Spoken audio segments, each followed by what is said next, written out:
Hadirnya kami di sini ini sebagai sebuah simbol sudah terlalu muak, Bapak. Sudah terlalu bosan. Kasus Habib Rizik ini adalah sebagai salah satu contoh. Beberapa tahun yang lalu kami mengingat bahkan bandar narkoba aja kena dapat gerasi, Bapak.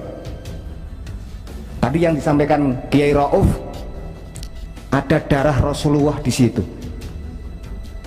Keturunannya Kanjeng Nabi bahkan tidak mendapat keadilan di negeri yang saya kira mayoritas Islam. Apakah perlakuan kepada Habib Rizik ini itu sudah dibenarkan secara hukum? Apakah sudah berlaku equality before the law itu?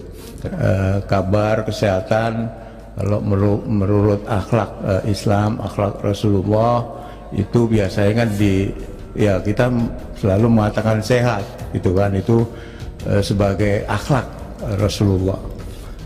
Rasulullah Muhammad SAW saya kira akhlaknya banyak juga Pak yang baik-baik, termasuk tidak memaki Pak sesama muslim gitu. Jadi nggak boleh juga para ulama dan habaib ini juga harus bisa bersikap keras Pak kepada anggotanya kalau ada anggotanya sering memaki-maki kemudian menghina gitu ya pada sosok siapapun dia, itu kan tidak mencerminkan akhlak Rasulullah. Minta supaya kami sebagai ulama jangan sampai ada yang mencurigai bahwasanya kita keras itu karena kepentingan pribadi. Kita keras itu karena memang satu, penistaan agama masih banyak di Indonesia ini. Apakah kita sebagai ulama dengan zahirnya secara lahiriah ini adalah penistaan agama, kita harus diam, lembut, kan harus tidak. Ini harus ada ulama-ulama yang keras. Semoga bapak-bapak yang di sini bisa mengetahui atau merasakan bahwasanya bencana yang begitu banyak di Indonesia ini adalah salah satunya karena para habaib dizalimi di Indonesia ini. Maka terjadi banyak bencana yang zahir dan bencana yang tidak kelihatan. Terima kasih. Sebelumnya saya ingin memperkenalkan diri. Nama saya Johan Budi, Pak Habaib dan para ulama. Saya Muslim, Pak, meskipun namanya Johan. Jangan sampai nanti namanya Johan bukan Muslim gitu, karena beberapa waktu yang lalu santer di medsos gitu ya, waktu saya masih di KPK, saya ini katanya non Muslim. Saya Muslim Pak dari lahir. Kenapa intro ini perlu saya sampaikan? Ini ada kaitannya dengan selanjutnya yang akan saya omongkan ini Pak. Saya dari fraksi PDI Perjuangan Pak. Jadi saya mendengar tadi dengan seksama apa yang tadi disampaikan oleh para ulama dan habaib terkait dengan beberapa persoalan ya. Saya setuju Pak. Apa yang saya setuju? Yang saya setujui adalah penegakan hukum itu tidak boleh tebang pilih. Equality before the law itu harus Pak dijaga, harus dilakukan oleh penegak hukum maupun pemerintah. Kepada siapa? Kepada siapa saja Pak, termasuk kepada Habib Rizik gitu. Jadi jangan hanya Habib Rizik Pak yang perlu equality before the law itu, tapi juga kepada semuanya gitu. Jadi forum ulama dan para habaib ini juga harus punya sikap yang sama, tidak hanya kepada Habib Rizik, tetapi juga perlakuan-perlakuan yang tidak sama yang diberlakukan kepada selain Habib Rizik gitu. Yang kedua, tadi dengan baik disampaikan oleh Pak Arsul ya, kami di DPR ini punya fungsi pengawasan, legislasi dan juga budgeting bersama pemerintah. Dalam konteks ini penegakan hukum tentu Komisi 3, anggota DPR Komisi 3 punya kewenangan untuk melakukan pengawasan Pak terhadap penegakan hukum tadi. dengan mitra kami, kalau Komisi 3 ya dengan polisi, dengan jaksa, dengan KPK dan yang di bidang hukum. Nah, kalau memang itu terjadi ya, tadi disampaikan oleh sebenarnya ini kan udah persoalannya udah lama Pak.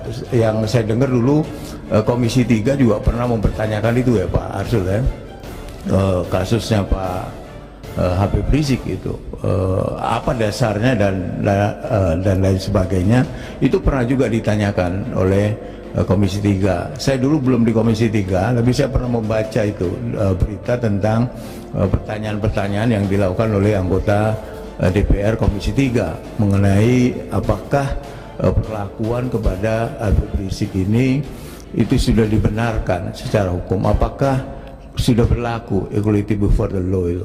Jadi saya mendukung itu Pak, mendukung upaya penegakan hukum yang harus dilakukan oleh penegak hukum, yang harus dilakukan oleh pemerintah, itu harus sama Pak, equality before the law. Tidak boleh karena seseorang yang kemudian berbeda dengan pemerintah diperlakukan tidak sama. Saya tidak mengatakan bahwa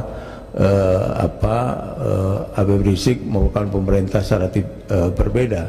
Saya tidak mengatakan itu, tapi penegakan hukum itu harus sama di mata hukum. Kepada siapa? Kepada semuanya gitu.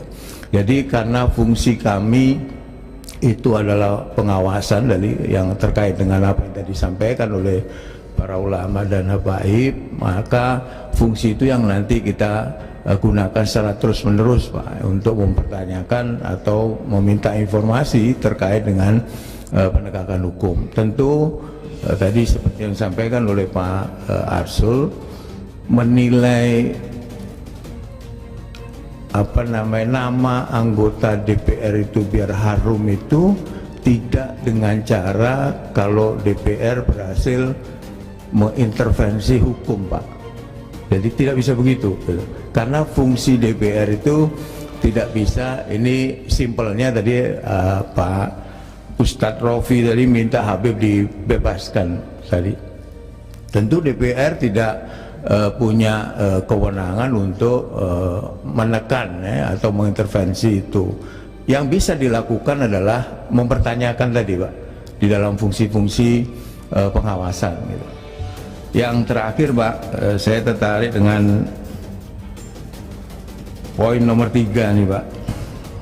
Jadi ini dalam sekali Pak, jangan sampai ini kaitannya sama Islamophobia. Saya tentu juga melawan orang-orang yang fobia terhadap Islam, baik secara pribadi maupun secara fungsi saya sebagai anggota DPR. Tadi di poin 3 itu ada kalimat yang menurut saya perlu diperlebar Pak Ustadz. Jadi orang menanyakan kabar kesehatan, kalau menurut akhlak Islam, akhlak Rasulullah itu biasanya kan kita selalu mengatakan sehat gitu kan, itu sebagai akhlak Rasulullah. Rasulullah Muhammad SAW, saya kira akhlaknya banyak juga Pak, yang baik-baik, termasuk tidak memaki Pak sesama Muslim gitu. Jadi nggak boleh juga para ulama dan habaib ini juga harus bisa bersikap keras Pak kepada anggotanya. Kalau ada anggotanya sering memaki-maki, kemudian menghina gitu ya pada sosok siapapun dia, itu kan tidak mencerminkan akhlak Rasulullah. Benar nggak itu? Nah, maksud saya setuju dengan ini bahwa nggak bisa akhlak-akhlak yang baik itu kemudian dijadikan alat untuk mempidanakan gitu. Tapi kan kita nggak tahu Pak, faktanya, datanya seperti apa kan kita nggak tahu, karena kita nggak ikut melakukan penyelidikan, karena itu ada di penegak hukum. Maksud saya ini diperlebar juga Pak. Jadi akhlak yang baik ini juga harus dipunyai oleh semua orang yang Muslim untuk mencontoh Rasulullah Muhammad SAW yang tidak kemudian ya banyak, tidak hanya soal kesehatan saja, tetapi juga maki-maki itu juga nggak boleh Pak. Itu juga bukan akhlak kemudian ya akhlak-akhlak yang menurut saya tidak sesuai dengan ajaran Islam. Ya, itu tentu tidak diperbolehkan juga gitu. Nah, ini juga peran ulama dan habaib juga perlu untuk ikut bersuara gitu ya.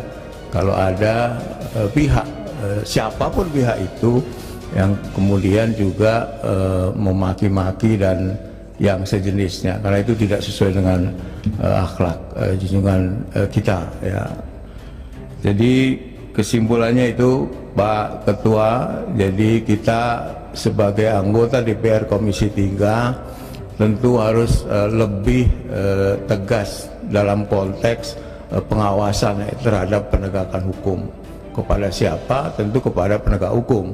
Jangan sampai hukum itu tidak berlaku kepada semua orang, karena hukum itu harus sama di mata semua orang warga negara Republik Indonesia. Karena itu dari apa yang tadi disampaikan oleh para ulama dan habaib, saya setuju untuk itu tadi, hukum harus ditegakkan secara sama. Yang kedua, jangan lagi ada kepada siapa saja yang ada di sini, apakah muslim maupun non muslim, untuk tidak Islamfobia, untuk tidak fobia terhadap Islam ya. Tentu ini maksudnya bisa banyak ini, tapi karena waktu harus juga berbagi, saya kira saya cukupkan di sini. Mohon maaf kalau ada hal-hal yang kurang pas. Wassalamualaikum warahmatullahi wabarakatuh. Di sini saya merasa bahwasanya mungkin sebagian dari kita ada yang takut bahwasanya agama Islam ini, khususnya para ulama ini, banyak yang keras. Kekerasan itu sudah digambarkan zaman Nabi kita, Nabi Muhammad SAW. Memang Nabi kita itu ada yang sifatnya itu adalah kalem, yaitu Sayyidina Abu Bakar Siddiq. Ada yang keras seperti Sayyidina Umar. Itu kalau ada orang kafir, orang yang memusuhi agama Islam, langsung dibabat itu sama Sayyidina Umar radhiyallahu ta'ala anhu. Itu memang ada yang tipenya seperti itu. Dan saya minta supaya kami sebagai ulama jangan sampai ada yang mencurigai bahwasanya kita keras itu karena kepentingan pribadi. Kita keras itu karena memang satu, penistaan agama masih banyak di Indonesia ini. Bagaimana kemarin itu Allah Ta'ala dikatakan orang, itu kan manusia itu. Tidak tahu kita hatinya itu tidak tahu, tapi kata-katanya itu mengatakan bahwasanya itu adalah orang. Apakah kita sebagai ulama dengan zahirnya secara lahiriah ini adalah penistaan agama, kita harus diam, lembut? Kan harus tidak. Ini harus ada ulama-ulama yang keras. Begitu juga banyak sekali di sini masih perzinaan, korupsi, ini ada bencana yang macam-macam, ini karena maksiat. Dan kita yakin lagi ini, semoga bapak-bapak yang di sini bisa mengetahui atau merasakan bahwasanya bencana yang begitu banyak di Indonesia ini adalah salah satunya karena para habaib dizalimi di Indonesia ini. Maka terjadi banyak bencana yang zahir dan bencana yang tidak kelihatan. Makanya saya meminta kepada bapak-bapak yang saya hormati supaya kita ketika mungkin dikatakan maki-maki atau apa, tapi yang kita maki-maki itu adalah orang yang benar-benar menjadikan negara ini menjadi negara yang bangkrut, negara ini menjadi negara yang rusak. Itu memang yang kita musuhi, karena itu adalah prinsip dari agama Islam untuk memusuhi segala kemungkaran. Tidak mungkin ada kemungkaran itu dimusuhi dengan tanpa kekerasan. Sekarang Cina itu mau menguasai Indonesia, kita mengebor tidak boleh. Apa kita diam? begitu saja. Tentara kita diam begitu saja, sudah dibunuh ini tentara kita di Papua sudah dibunuh. Apakah kita tidak keras dengan keadaan seperti ini? Ini perlu orang-orang yang begitu keras untuk menyuarakan kebenaran, dan kemungkaran itu harus diberantas dengan kekerasan. Saya minta pada forum yang baik ini untuk bisa memahami kenapa para ulama kita ini keras, karena memang kemungkaran ini masih ada. Dan kalau ini tidak ada yang menyetop dengan suara keras ini, saya yakin azab Allah akan semakin banyak di negeri Indonesia ini. Azab Allah di Indonesia ini masih sedikitlah diberikan oleh Allah. Karena apa? Karena ada ulama-ulama yang keras-keras itu untuk membentengi bukan agama Islam saja, tapi memang membentengi Republik Indonesia ini. Jadi kecintaan para ulama dengan Indonesia ini sehingga kekerasan ini muncul. Saya minta kepada para yang hadirin supaya memahami ketika ulama ini keras, jangan dipahami itu adalah mencaci maki atau apakah memang membela bangsa Indonesia ini. Saya kira itu yang saya bisa sampaikan. Assalamualaikum warahmatullahi wabarakatuh. Bapak Ibu hadirin yang berbahagia, kami telah mendengarkan apa yang telah Bapak sampaikan tadi. Yang Izin ketua, saya ketua, sebelum ditutup, silakan. 1 menit juga. Yang saya hormati dan saya muliakan para habaib dan para ulama.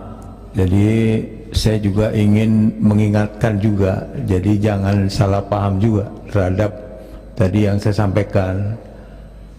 Saya tentu setuju dengan sikap keras ya para ulama untuk amar ma'ruf nahi mungkar gitu. Yang harus dibedakan adalah, karena tadi ada disitir yang soal maki-maki tadi, saya fokus ke poin 3 tadi Pak Ustadz. Jadi ada banyak akhlak Rasulullah ya yang harusnya kita tiru gitu, tapi tidak dengan, kan bisa dengan menyampaikan dengan cara tidak maki-maki, apalagi yang dimaki-maki adalah sesama muslim gitu. Jadi harus dibedakan antara menegakkan kebenaran dengan maki-maki itu. Jadi mohon jangan salah paham. Saya pribadi dan juga sebagai anggota DPR mendukung penuh upaya para ulama untuk menegakkan kebenaran, menegakkan keadilan bagi siapa? Bagi umat. Jadi amar ma'ruf nahi mungkar harus sepenuhnya didukung. Jadi mohon jangan salah paham.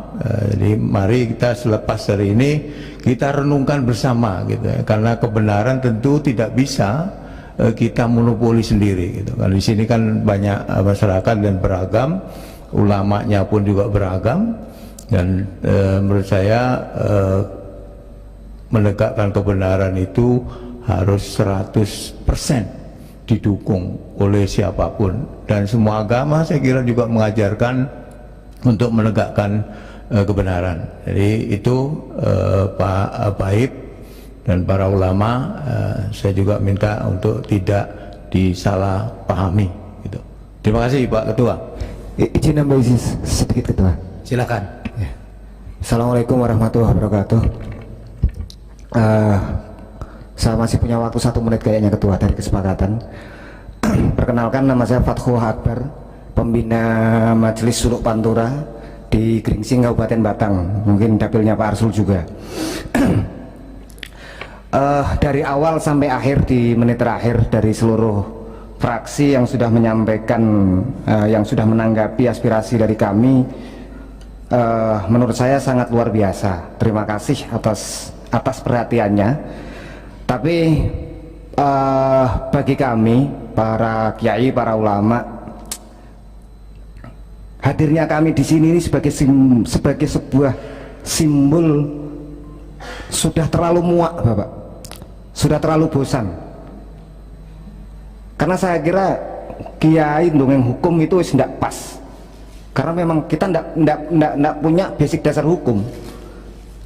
Tapi karena kita udah terlalu muak melihat apa yang terjadi di sekitar kita, sampai kemudian kita memberanikan diri untuk hari ini audiensi ke Komisi 3. prinsip dari seluruh yang kami sampaikan tadi, saya kira untuk oleh-oleh pulang kami Bapak,